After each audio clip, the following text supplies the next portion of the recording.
Tere, mina olen Kertu ja mul on hästi hea meel teiega täna siin Lõuna-Eestis Moostes koos olla. Kas te teate, et esimene kogemus võib olla see kõige olulisem? Ja miks? Sest esimest muljet teist korda luua enam ei saa. Teeme koos ühe pisikese harjutuse.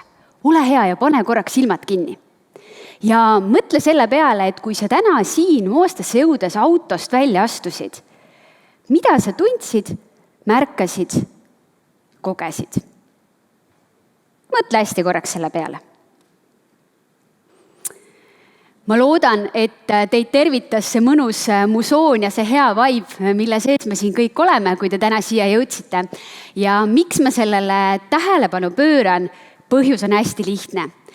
Meie aju on see väike salarelv, mis tihti neid kogemusi omamoodi registreerib ja seetõttu tekivad ka need tunded ja emotsioonid sõltuvalt sellest, millised valikud meie aju teeb.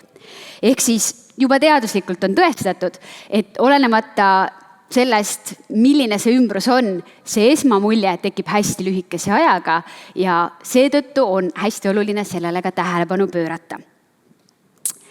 Me räägime täna Lõuna-Eestist ja külalislahkusest. Kas te teate, et vanasti, kui seda kanti kutsuti ka veel Liivimaaks, olime me tuntud selle poolest, et külalised tahtsid meie juurde tulla, sest me võtsime kõiki hästi vastu. Selle kohta on hästi palju erinevaid legende, mistõttu tundubki võib-olla täna meile rohkem vajalik meelde tuletada, et külalislahkus on olnud alati osa meie kultuurist.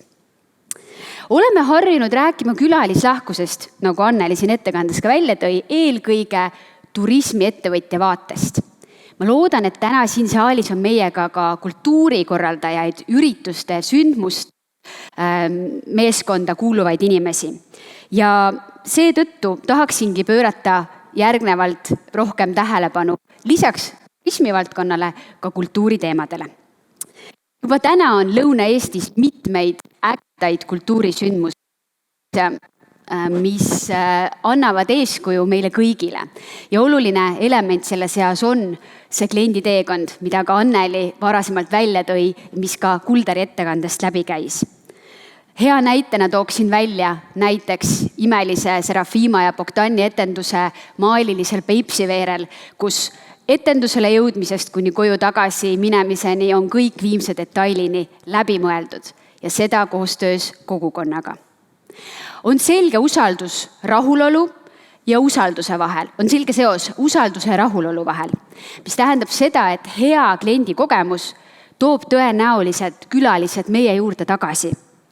Ja just see on see, millele me peaksime rõhuma, et Lõuna-Eestisse külalised tuleksid. Aga kuidas meil ikkagi Lõuna-Eestis läheb?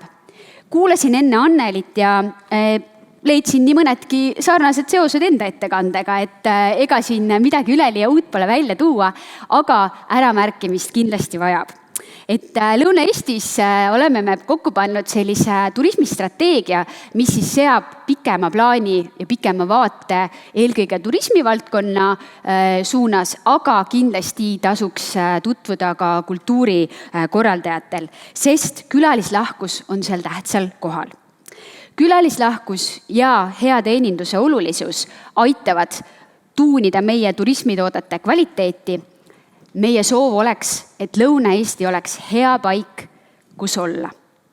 Lihtsamalt öeldes hea olemise paik.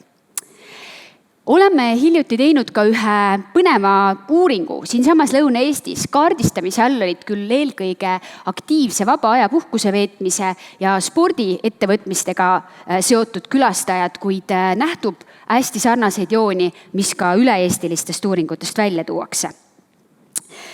Meie juurde tulevad külalised ootavad meilt rõõmsat, säravat vastuvõttu, sooje inimesi ja seda, et me oleksime valmis neid inimesi vastu võtma. Tihti me ei mõtle sellele, kuid saatan peitub detailides. Täna hommikul siia sõites rääkisime autos ühe toreda meeskonnaliikmega Tartu 2024 tiimist seda, et kuivõrd need detailid ikkagi olulised on.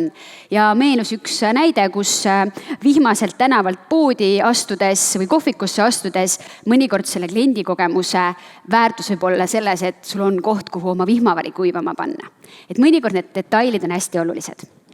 Ja samuti see, et see kliendi teekond, kohale jõudmine oleks lihtne, ladus ja arusaadav. Näide eilsest, ma juba ennetan Marika küsimust. Olin külas ühel seltskonnal turismiettevõtjatest täiesti võõras piirkonnas minu jaoks ja jõudsin kohale kohta, kuhu mind siis kutsutud oli. Jõuan kenasti kohale, kõik on hästi, aga imet, ei tea, kust uksest sisse minna. Ja juhtus siis see, et pärast 3. uksele koputamist sisenesin vist köögiuksest, aga kohale ma jõudsin. Ettekanne oli okei, aga need väikesed detailid mängivad hästi palju. Meie kitsaskohtadena toovad külalised välja seda, et tihti ei ole võib-olla mõeldud väga hästi nendele lisateenustele. Siin ka väga lihtsad lahendused. Miks mitte kultuurisündmust korraldades teha koostööd piirkonna turismiettevõtjatega ja pakkuda kaugemalt tulijatele ka öömaja võimalust. Samamoodi on kasutamata potentsiaal, mis tuli kenasti välja ka Kuldari ettekandest, meie kodumajutusvõimalused ja siin tegelikult ju Rally Estonia ürituste ajal on juba selle rindel ka positiivseid samme tehtud, et avame oma uksed külalistele. Nad tegelikult tahavad tulla. Teenuste kvaliteedi ebaühtlus. Ka Anneli mainis seda ära ja seda tuuakse välja ka Lõuna-Eesti spetsiifiliselt. Soovitus, kui valite endale partnerid teenuse pakkumisel, veenduge, et ta pakub sama hea kvaliteediga teenust kui teie. Ja loomulikult me kipume ära unustama seda, et tarbija tagasiside on oluline ja see ei ole ainult selline võib-olla negatiivne ving, vaid selle põhjal me saame teha oma toodet või teenust palju paremaks, ka kultuurisündmust palju paremaks. Ja lõpetuseks mõned soovitused. Mõista klienti ja selleks tegelikult on vaja kogeda teenust nii, nagu klient seda teeb, nagu ka Anneli ütles, et katsetage seda toodet või teenust nii, nagu te oleksite ise külaline. Tagasiside olulisus absoluutselt üldse ei kahtle, aga vajab alati meelde tuletamist. Koge, märka ja teadvusta. Meil on tegelikult Lõuna-Eestis juba täna väga häid näiteid, kellelt õppida, inspiratsiooni saada. Meil on Lõuna-Eestis selliseid põnevaid omanäolisi ettevõtjaid, näiteks restoran, 3 sõsarat, absoluutselt iga kord unikaalne elamus. Küsige nende naiste käest, mida nad teevad selleks, et sellist kogemust pakkuda. Või klientide seas väga armastatud hotell Liidia.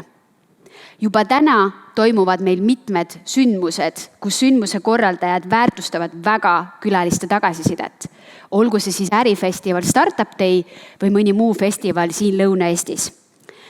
Tagasiside olulisus on võimalus parandada mõnda pisikest viga ja olla veel ägedam, ikka selleks, et meie juures oleks mõnusam olla.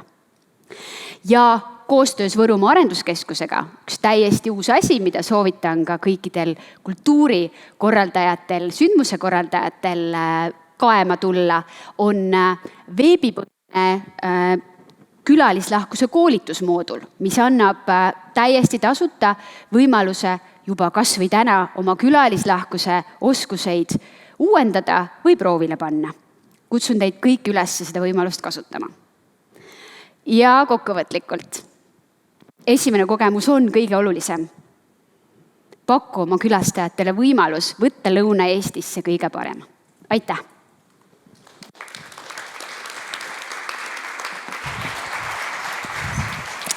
Aitäh, Kertu! Kuna tõesti sa juba ennetasid mu küsimust, siis ma võtan siit slaidost ühe populaarse küsimuse. Et mis sa arvad, kuidas lõunaeestlased suhtuvad välismaalastesse, välisturistidesse? See on väga hea trikiga küsimus. Ma arvan, et selline eestlaslik umbusk käib alati asjaga kaasas, aga ma arvan, et me Lõuna-Eestis võtame ikkagi külalise avasüli vastu. Nii et ma arvan, et suhtumine on positiivne. Kõik on oodatud. Kõik on oodatud, nagu juba täna hommikul öeldud sai, kõik on oodatud, aga meie hoiame oma kodu ja oma keskkonda ja ootame külla ka keskkonnahoidlikke ja meie elukeskkonna hoidvaid inimesi. Et nagu ennem ka välja toodi eelnevatest ettekannetest, siis külastajate huvid ja vaated on muutunud ja loodame, et meieni jõuavad teadlikud turistid. Aitäh sulle, Kertu! Aitäh, Marika!